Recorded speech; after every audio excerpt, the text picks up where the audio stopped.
Let me show you how we can disable VoiceOver on iPhone 17. So if you managed to enable VoiceOver and now you don't know how to actually turn it off, then first of all we're going to start from the home screen. In order to go to the home screen, you just have to do the usual gesture. And once you feel a little vibration after swiping up from the bottom of the screen, then you can stop swiping up, because this is the indicator that you will go to the home screen. So now let's open settings.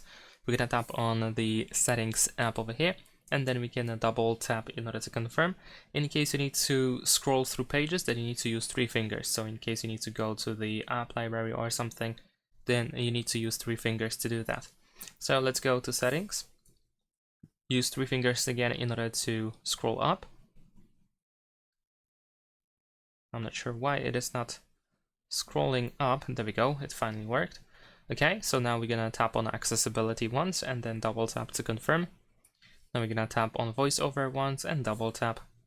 You should have VoiceOver immediately selected, so you can just double tap in order to confirm that you want to turn it off. In case you need to select, then just tap on this option. So let's double tap, and there we go. VoiceOver is disabled, and you can go back to standard navigation. Thanks for watching, leave a like and subscribe.